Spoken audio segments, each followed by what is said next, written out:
Ya mbola manamafy an'le teny teo moa zany satria zao hitanareo io zany efa anatiny manao propagande tanteraky ary efa miditra amin'ny fitetezam-paritra zany tenako amizao rehefa miezaka zany anantona ny radio sy télé hiezaka zany hanao conférence de presse ampanao gazety rehetra ary mbola anamafy an'izay teny zay eny amin'ny ena manjery eny amin'ny radio sy télé eny zany hoe mbola ho amafisina amin'ny télé sy radio zany zay hafatra lehibe zay zao zany efa mitety faritra ary efa miezaka zany manao propagande ny Andry Rajoely ary tsy maintsy Andry Rajoely no lany amin'ny tindray mitoraky ity ary efa ela ao ny teny fa raha mbola velona koa Jesosy Kristy avy any Nazareta tsy maintsy lany olo toanako io ary efa nataoko fanambarana zany satria zaho olo miaraka amin'ny Jesosy mivantana de Jesosy mihitsy no angatahako hoe lanio io olona io Jesosy ary io no tendreo hitondra ny firenenanay satria io ihany no resy lahatra amin'ny fanjakam-pisorona io ihany no miara-miady amiko am'izao fanjakam-pisorona zao miara-manoana amiko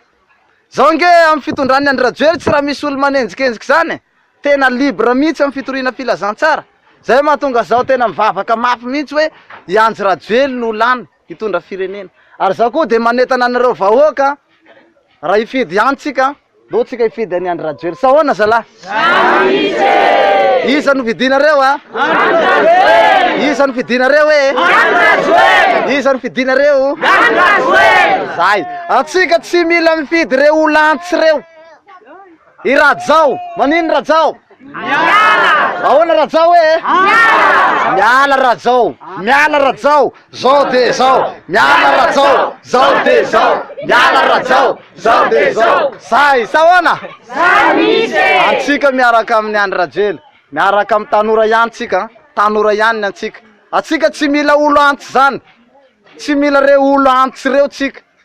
isa moa mbola olo ilatsaka filoham-pirenena reo filoha teo aloha aby reo va reo fa antsy efa miandry lavaka reo fa ody amozelin tsy mila mifidy an'ireo raha nareo vahoaka miaraka am'ireo olo antsy reo ho taraiky zao firenena zao satria reo fa ody amozelin efa ho faty fa raha ifidy ihany tsika aleo mifidy ny tanora sa zany aleo miaraka am'ireo tanora ihany tsika zany ka noho zany manentagna anareo zany vahoaka malagasy rehetra andeha tsika ifidy any zandrikely ihany aleo samby tanora ihany tsy mahafaly anareo ve mahita anay tanora ohatran'izao tsy aleo mba tsika tanora ihany mba ho avy ny firenena malagasy sa zany manana projet zahay hitanareo ny projet IM projet ny fanjakam-pisorona reo projet double reo samby anavitra tsika vahoaka jiaby reo na IM na ny fanjakam-pisorona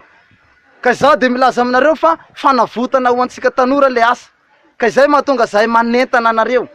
sady miaraka amin'Andriamanitra koa nge le izy tsy misy président matahotra an Jesosy zany raha tsy lohany Andry Rajoely ihany